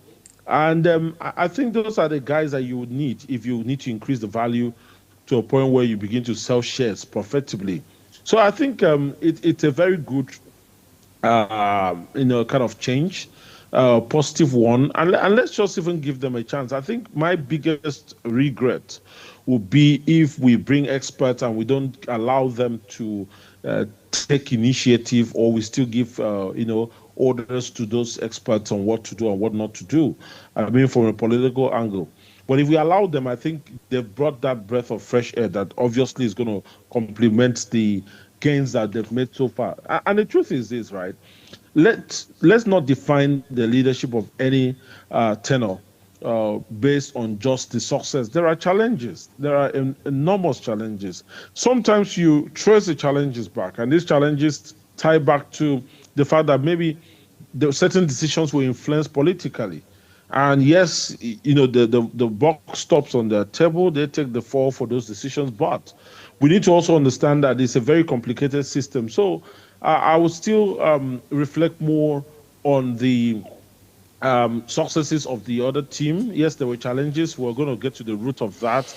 But, and then, of course, wish the new team a success as they take NNPCL not only to a very profitable company, but one that gets the appreciation of the local investors as well as international investors. All right. Let's talk about Dangote Refinery a little bit. There have been some forth and back with that refinery, as it has to do with pricing, as it has to do with crude for Naira, as it has to do with getting the crude to even refine in Nigeria at all. There have been a whole lot during the emergence of the Dangote Refinery. This is what an individual has done that the federal government couldn't do. We have like 3 refineries that are not working. Now, what you're getting right now, because Nigerians, a lot of Nigerians expected the price of the commodity fuel Yeah, I can't to hear you. at Can you hear least me? be affordable The to an audio is gone. extent after the emergence of the Dangote refinery, but reverses the case. You know how much a liter of fuel is right now in Nigeria. Now, what do you think? Is this what you were expecting when you heard that Dangote refinery was going to start operation? And what's your take concerning the interference by NNPCL in matters concerning the Dangote refineries and how it affects Nigerians? Yeah, I think the Dangote refinery has done a very good job for Nigerians. I see a lot of laudable efforts. I see efforts like, I mean, that proactiveness in making sure that there are alternative forms of feedstock supply, whether or not the crude for Naira deal, sort of has some glitches or slows down a bit.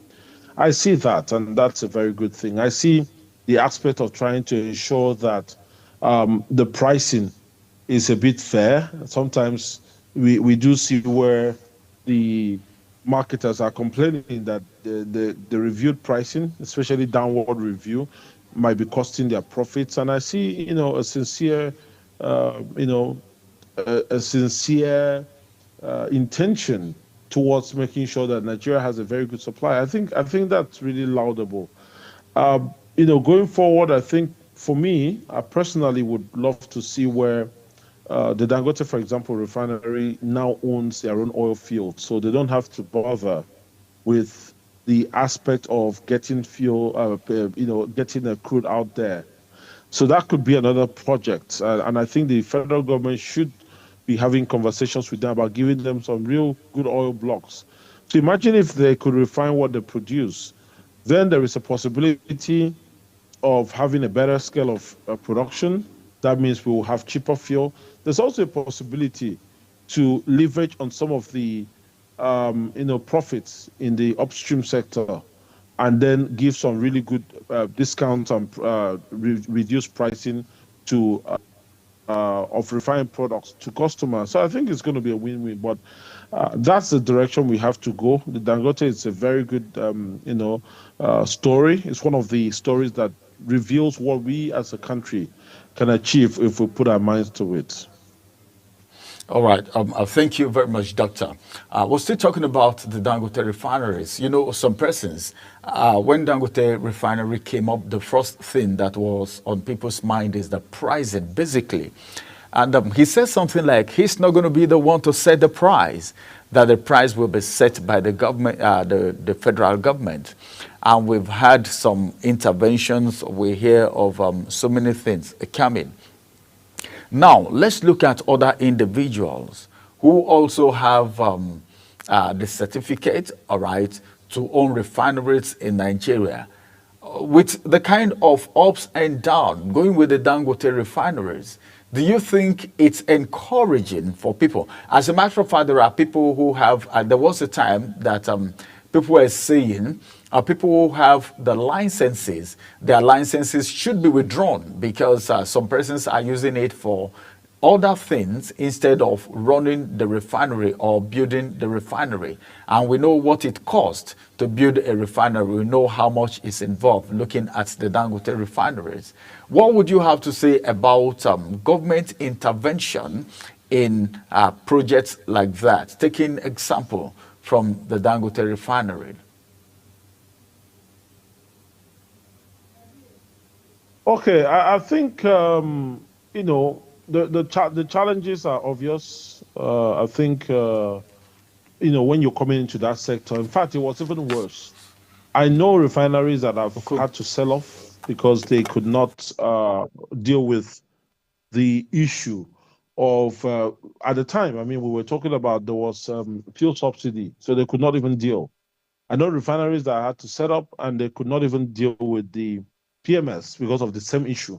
They were dealing more on the heavier products. So, I mean, the challenges are enormous. Anyone coming to this market has got to do their risk assessment properly. It's a tough one. It's a developing market. we do expect some of those flip-flops, and ultimately, we do expect that things improve a lot better. So I think, yes, right now it's better because there is clarity in the direction of there's no fuel subsidy again. It's all about the pricing.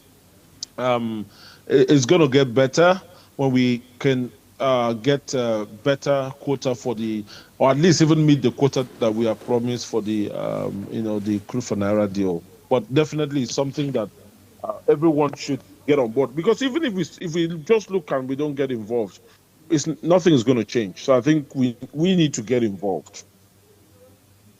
Okay. Now, as a consultant, because remember, there is no refinery, not the one in Port Harcourt, not the one in Warri, not the one in Kaduna, working perfectly right now. I don't even know if they are even operational at all. Now, what do you think? What do you think can be done? All right, at least, because as it is right now, there is no competition. It is just the Dangote refinery that is operational in Nigeria right now. And we've heard several times, or we've heard about illegal refinery and the rest. Putting all of that together, what do you think can be done? Because we've heard about illegal refineries. These illegal refineries, the refiners, do you think it will be good, all right, to incorporate these people and make it maybe some form of license, or maybe allow them to produce legally, or they need to do something, or you feel there are things that could be done to make the Nigerian refineries working, the one in Kaduna, Warri, and of course Port Harcourt, even if only one can work? What's your opinion or your thought about the illegal refineries that we have in Nigeria? Yeah, I think the illegal refineries, right? The issue is, from a safety standpoint, repurposing those refineries to be able to meet Nigeria's energy needs. But even let's look at our energy, the energy issues that we have is not in diesel, it's in PMS. A lot of those bonfire refineries are dealing with getting diesel out, not PMS. So that's the first thing, where it's looking at different directions. But then they have had conversations about repurposing them to produce legally. But the issue is that the whole setup, it's really unsafe. And there's also issues around the ethics around it. Are you supporting such activities or not? But the other side of what you're saying is looking at, okay, how do we make our refineries work? And I told you, look, we need to start with lessons learned. We need to start with setting the right KPIs. We also need to start with doing a complete business assessment, because it's something that is quite tempting for one to think, okay, yeah, this is this turnaround maintenance thing. Let's carry on. Let's do it. Let's try and attempt to make this refinery work. But if we are not going to get a good business at the end of your expenses, you weigh that against your output, it's not a good business, then there's no point. And I think that's where the conversation should even start from. Oh, okay. All right. Finally, before I let you go, it used to be NNPC, and now it is NNPCL. Do we have it better than it was before? What are the differences? And of course, what Nigerians are saying is the impact. I think Nigerians don't even want to know whether it is now NNPCL or something, but the impact. And it appears as if Nigerians are not getting enough impact from the NNPCL. So what exactly do you think has changed or should change for us to have efficiency in the NNPCL? Yeah. Yeah, but I think the lack of impact is the lack of impact in the the everyday Nigerian is actually one of the reasons why the PIA was created. The PIA wanted a situation where the NNPCL will back out from the interventionist role and focus as a profitable company. So I think that's even why the PIA was designed in the first instance. So if that is the case, then that's not a problem at all. It's not a cause for alarm. We want to go to a point where the market determines our fate and not the NNPCL. That's where we want to go to. So ultimately, what we should be looking at is the possibility of the government providing the enabling environment and the the engendering factors for more refineries to come on board, and also for the government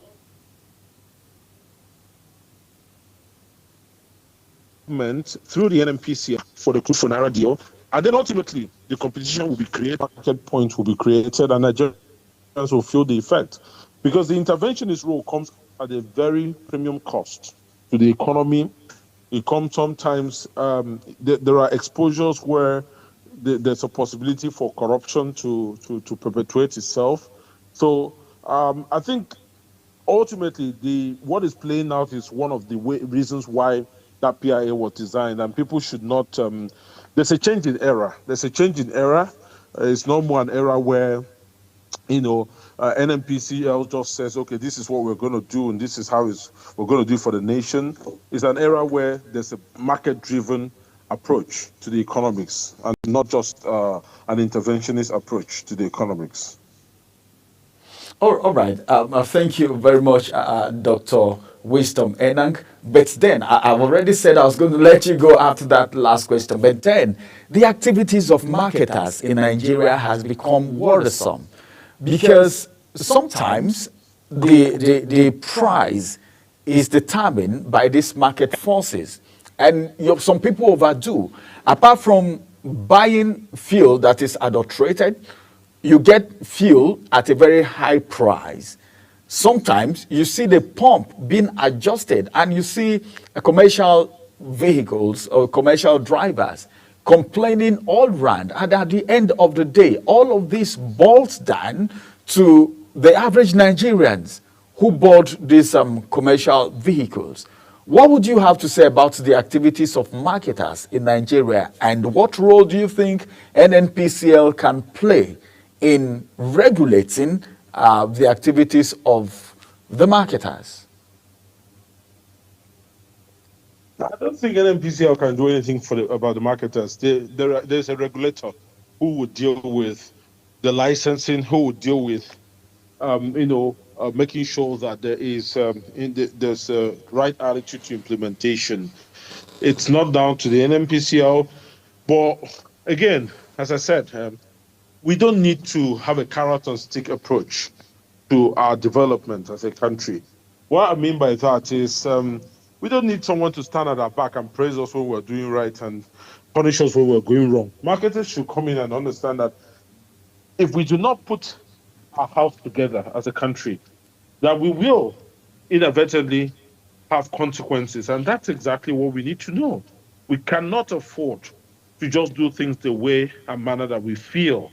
I think there are no, compounding consequences to us as a nation. So I think that should be top on their mind. Oh, all right. Many thanks, Dr. Victor, for joining us on Global Morning today, taking out time to bring this wonderful analysis. Thank you very much. Do enjoy the rest of your day.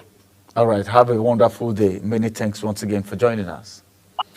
All right. Well, that's NNPCL coming under fire for the flop of Warri refineries. Not just Warri refineries, Nigerians are expectant. And of course, to whom much is given, much is expected.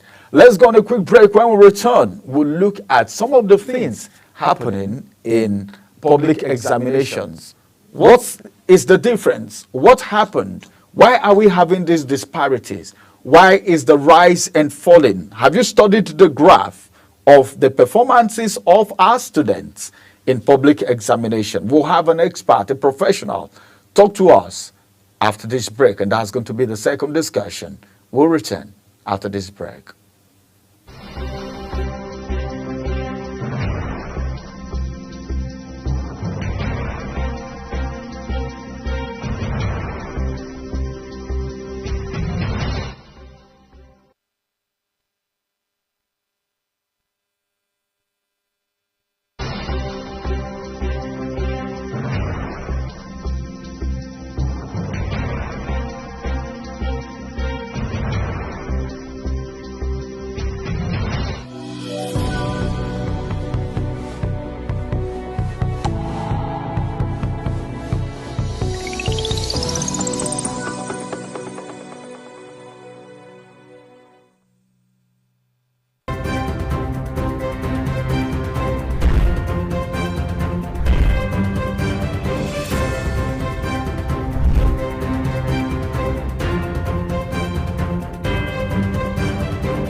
Morning is your top morning show here on Global Television. We bring you fresh news updates daily while delving into a variety of current affairs and topics. A Global Morning aims to deliver newspaper reviews and latest news with experts on key global issues. And at the same time, keeping you well informed about important events, both national and international. Global Morning serves as a valuable source of information, helping viewers like you start your day well informed. Stay connected from Mondays to Sundays to a wide range of the latest news making rounds on Global Morning. We're on the road to protest. The president meets all of our demands.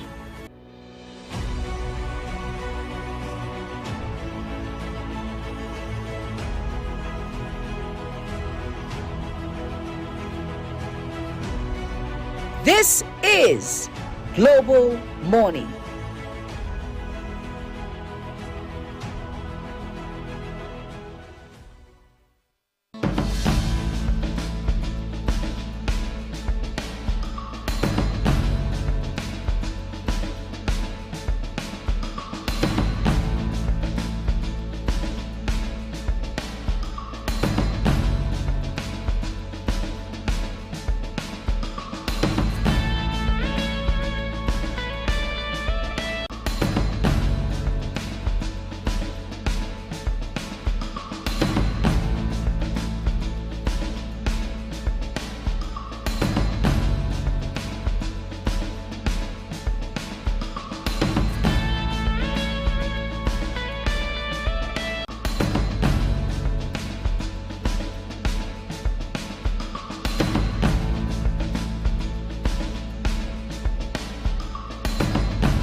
Many thanks for staying with us on Global Morning today.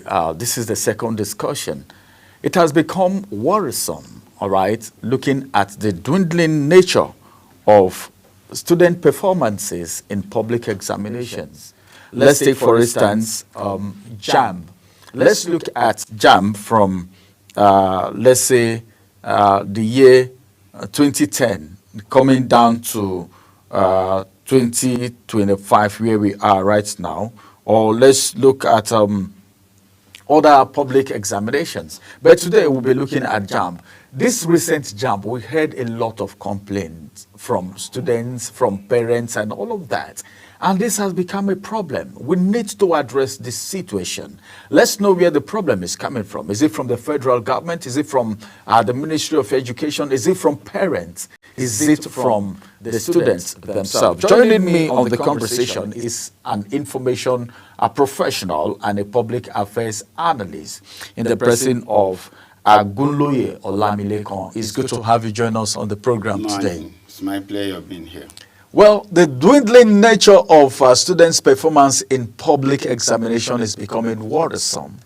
In fact, recently, sometimes I sit back to think, and when you look back, all right, and you see what is happening, sometimes you want to think, what has really happened? What's the difference? Is it that the curriculum has changed? Is it that teachers are no more serious? Is it that the students are no more serious? Is it that the parents, where exactly is the problem coming from? How do you feel about this situation as an individual?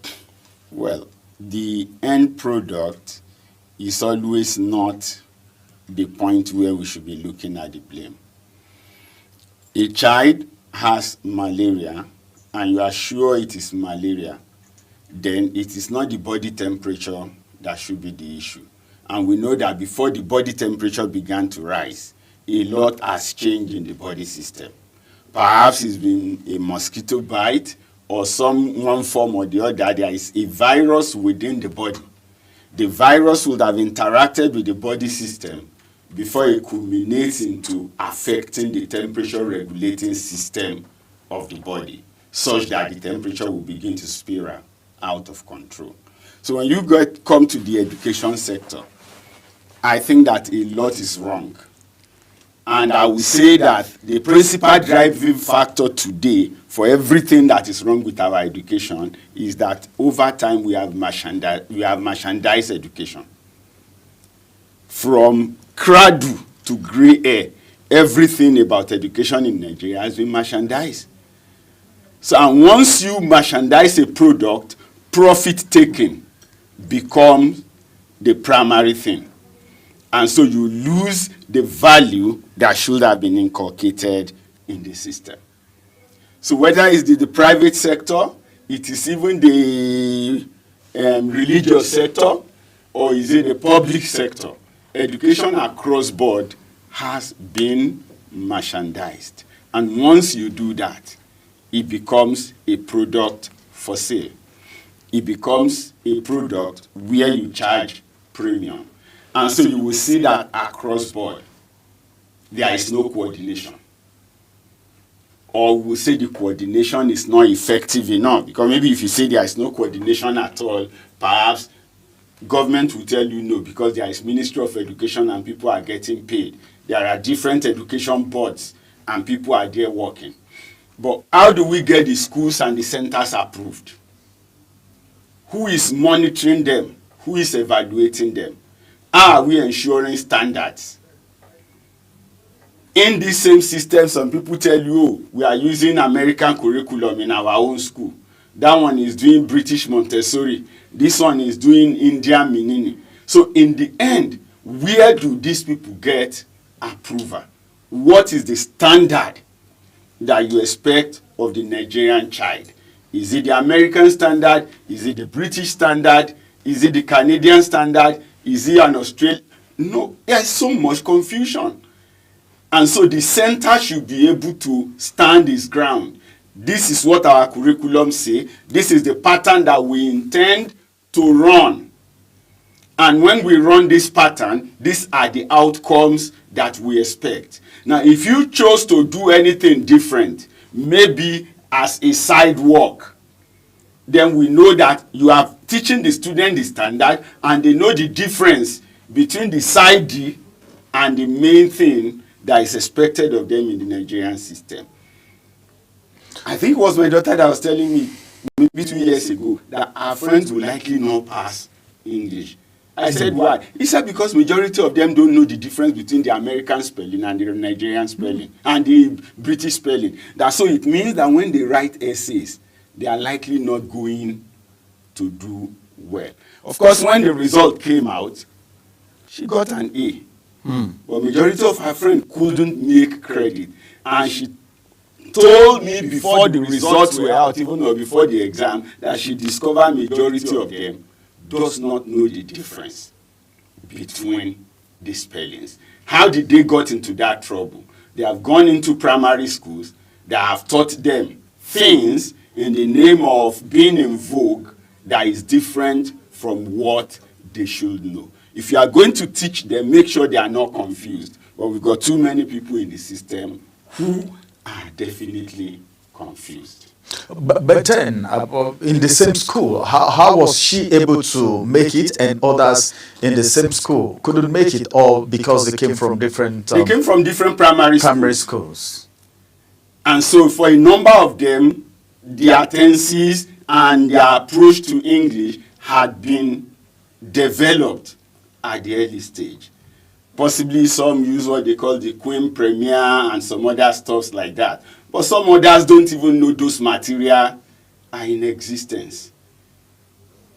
Some were being taught phonics, not as in phonics to be able to spell, but rather to be able to speak the American way. And so it's in vogue, and so they can speak with all the American accent, even though they have never gone out of the shores of Nigeria. But come and write, which of course was the basis at the time for WAEC testing. And so they couldn't put those things together. And like we said, the number of people who do some of these things are there for show to make money. So we have left the children at too early an age in their life in the hands of hirelings when they should be shepherded. Children are like sheep. Whatever you put into them, they will be able to develop. But we have a lot of schools in the name of schools where what they actually are, they are hirelings.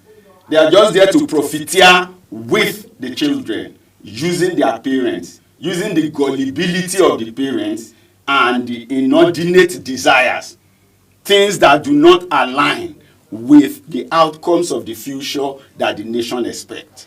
And so based on that, people are just there. So does it mean making money? Does it mean the parents also doesn't know these things? Because there is also a place for supervision by the parents, okay? Because if your child, we're not even looking at English alone, your emphasis have been on English, but then as it is right now, generally looking at other subjects and a general overview of our schools, what role do you think the parents can actually play? I'm still going to come to that of the government. You know, oftentimes things happen and the people blame the government oftentimes. But people tend to overlook the place of parents too. So now, what role do you think parents have played in the failure of their children? No, like we have said, there is the gullibility of the parent. There are parents who keep children in school from 7 a.m. to 6 p.m. So tell me exactly what role do they intend to play in the life of that child that spend 11 hours in a day. Almost 11 hours in a day away from them. The child is still struggling with sleep when you drive to go and dump him on a school bus.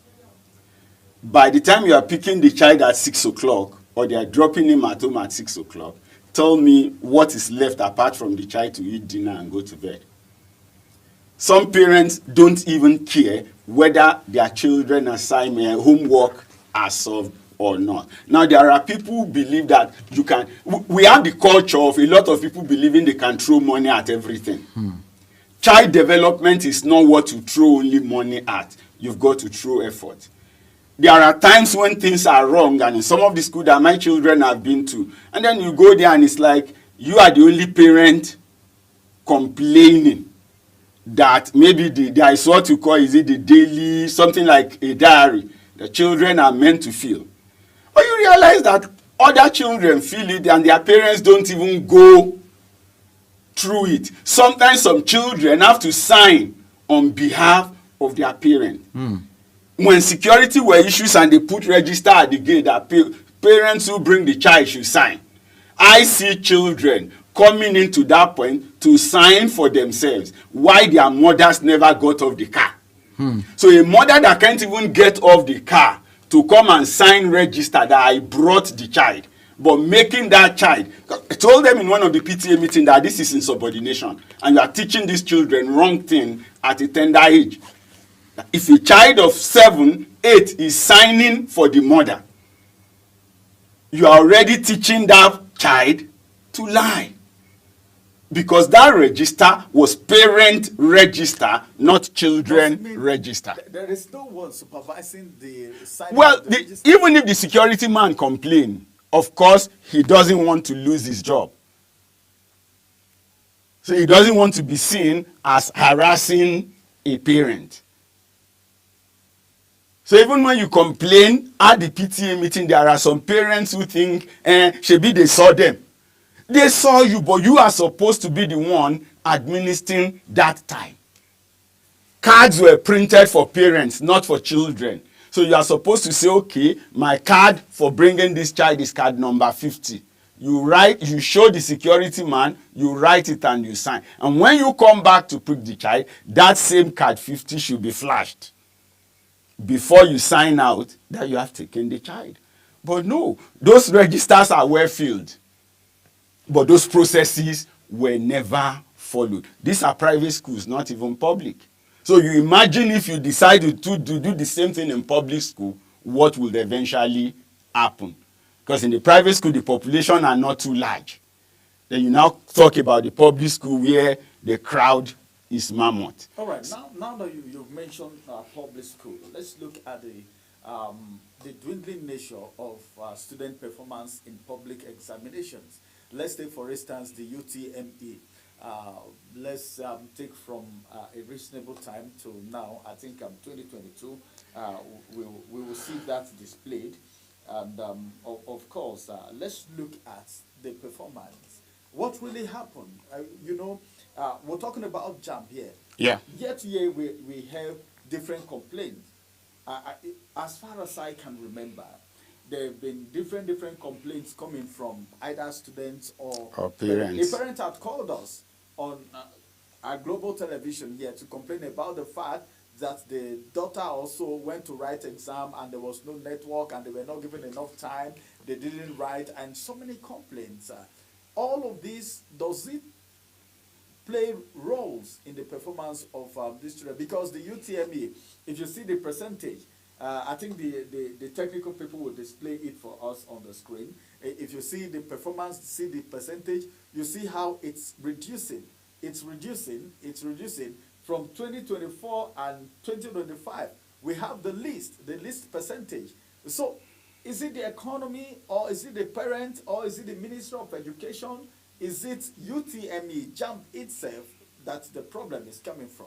Where is the problem coming from? And why do we have that percentage? Now, the falling nature of the percentage. Basically, we need to look at this. JAMB is not a certificate exam. JAMB supposedly is supposed to be an aptitude test for admission into higher education. That's it. Now, one of the things we possibly need to go back to is, rather than administer the same, if the colleges of education says students who have 3 credits can be admitted, and the polytechnic say you are admitting with 4, and the university say we are admitting with 5, it tells you that there is a band. So perhaps separating the entrance exam for the 3 categories will possibly be will enable you to rate them better. Because it's in cases where you say, oh, 100 can be, if you score 100, you can go to NCE, to colleges. If you score 140, you can go to polytechnics. If you score 160 and above, universities should admit you. Now, but when you are looking at the aggregate result, you are taking everybody together, right? Now, there were people who wrote the exam whose targets were colleges of education. Their cutoff point have never been above 120. So he actually does not even need to meet up 50%, which is 200 over 400. So what I think, therefore, is from day one, we might need to section, we may need to go back to where we used to be. Let us have different qualifying exam for different categories of students. And so you are going to be able to judge those applying to the university based on a UTME, which will possibly have a higher standard than